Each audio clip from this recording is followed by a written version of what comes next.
नमस्कार। गिरीश थत्ते से सुनिए डॉक्टर सच्चिदानंद जोशी की कहानी भाई दूज। जैसी कि उम्मीद थी, एयरपोर्ट पर बेतहाशा भीड़ थी। दिवाली के बाद दूसरा दिन था। सभी अपने अपने गंतव्य को जाना चाहते थे।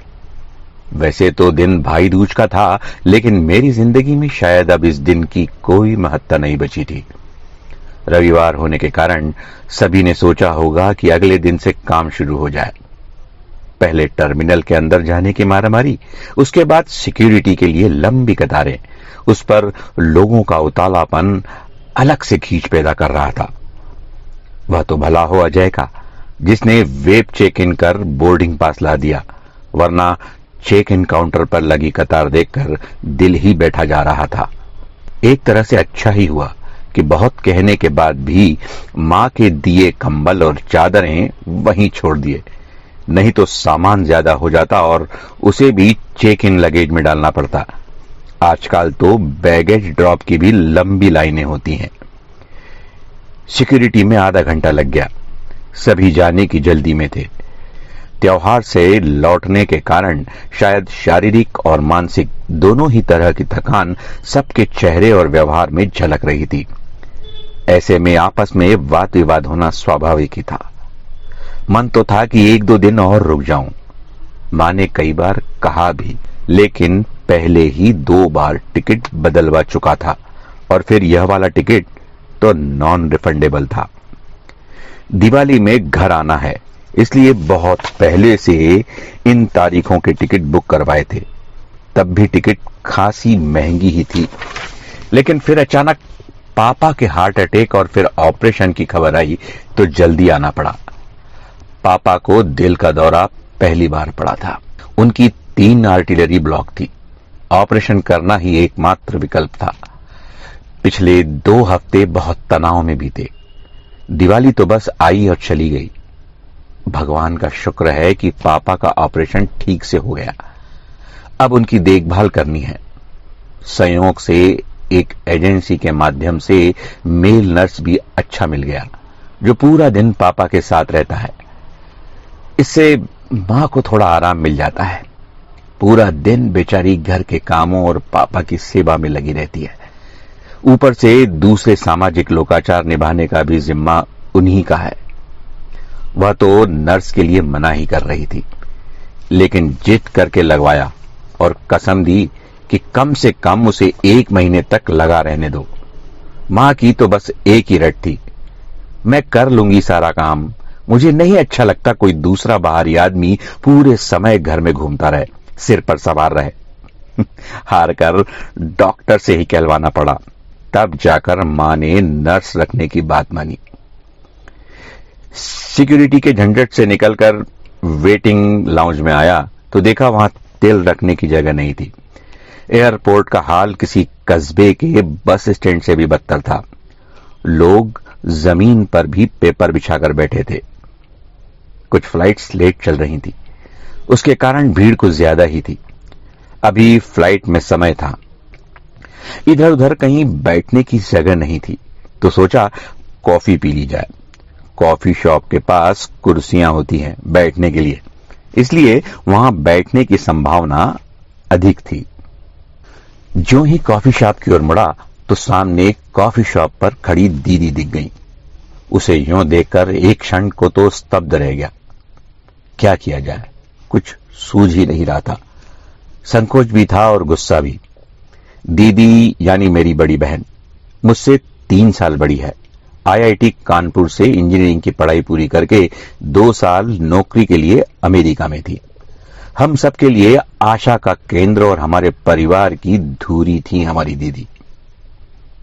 हमारे पूरे परिवार का सारा क्रियाकलाप उन्हीं के इर्द गिर्द घूमता था। इतना ज्यादा कि कभी कभी तो मुझे ईर्ष्या होने लगती थी उनसे। उसकी तरह होशियार कभी नहीं रहा मैं। जैसे तैसे मैकेनिकल इंजीनियरिंग पास की थी। वह तो भाग्य अच्छा था कि बेंगलुरु में अभी ठीक ठाक नौकरी मिल गई, नहीं तो इस रिसेशन के जमाने में मुझ जैसे या मुझसे बेहतर कितने ही बेकार घूम रहे थे। दीदी अगर हमारे साथ बनी रहती तो शायद मेरा वर्तमान इससे भी बेहतर हो सकता था।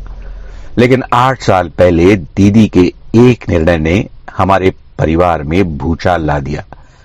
वे अपने कॉलेज के एक साथी अकरम से शादी करना चाहती थी।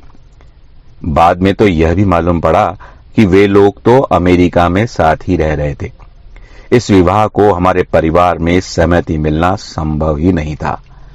कान्यकुब्ज ब्राह्मणों के परिवार में इस शादी को कैसे सहमति मिल पाती।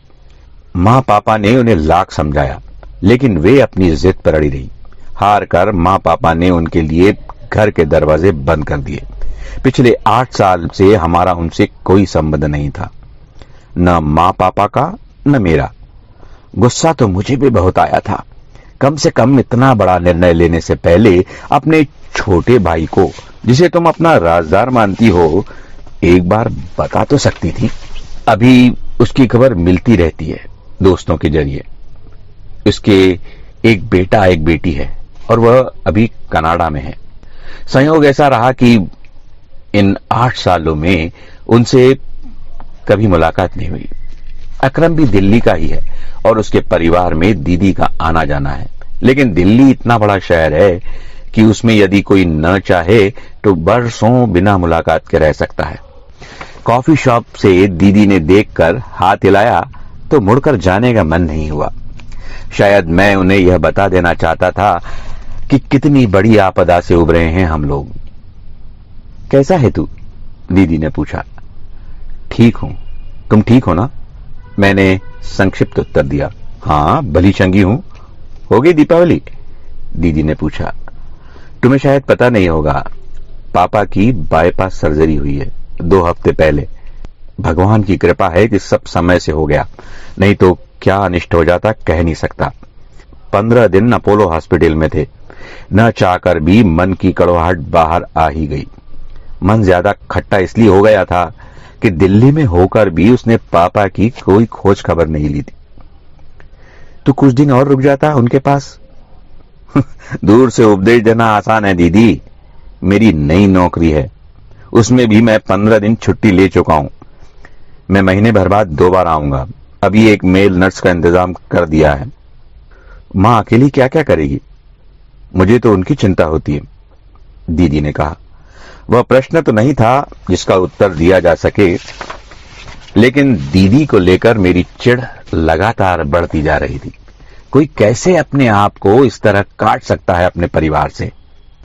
मां की चिंता करने की क्षमता है मुझ में। मैंने अजय और नरेंद्र को कह दिया है। वे लोग रोज मां से फोन पर बात करेंगे। फिर हमारे नाते रिश्तेदार भी तो हैं। मैं दीदी को जता देना चाहता था कि हमें उनकी सहानुभूति की या उनके भावनात्मक आडंबर की कोई जरूरत नहीं है। इस चिढ़ की एक वजह और भी थी। उस दिन जब पापा की बाईपास सर्जरी हो रही थी तो ऑपरेशन थिएटर के बाहर मैं और मां एक दूसरे को सहारा और दिलासा देते बैठे थे। सवाल खर्चे का भी था और मां ने बताया कि इसकी व्यवस्था हो जाएगी। पापा को शायद अपनी बीमारी का एहसास हो गया था और इसीलिए उन्होंने कुछ रकम अलग से निकाल कर रखी थी। इसी के साथ मां ने यह भी बता दिया कि पापा ने अपनी वसीयत भी लिख डाली है।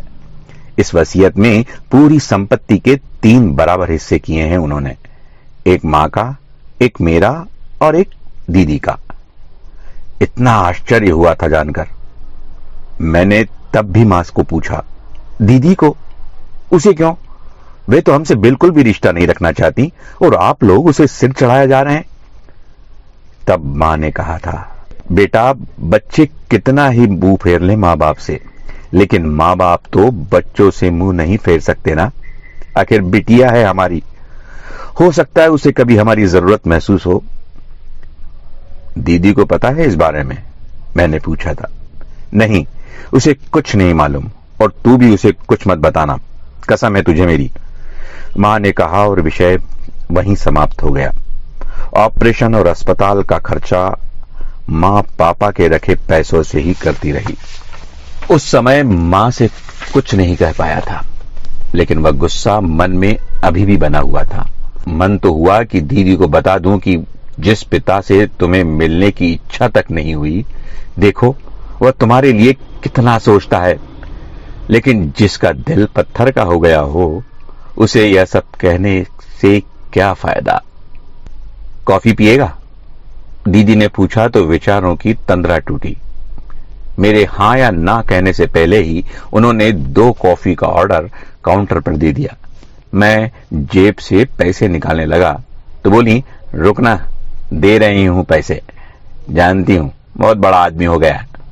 इतना कहकर दीदी ने अपना पर्स खोला। उसका बड़ा सा झोले नुमा पर्स उसके व्यक्तित्व का एक हिस्सा रहा है।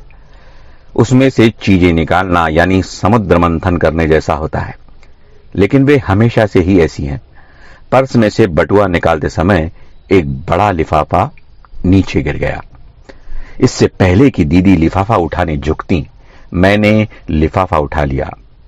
लिफाफा अपोलो हॉस्पिटल का था। नीचे गिरने से लिफाफे के अंदर के कागज बिखर गए थे। कागज क्या थे? बिल थे। दीदी एकदम चौंकी और बोली, ओ ला दे, बेकार का लिफाफा है।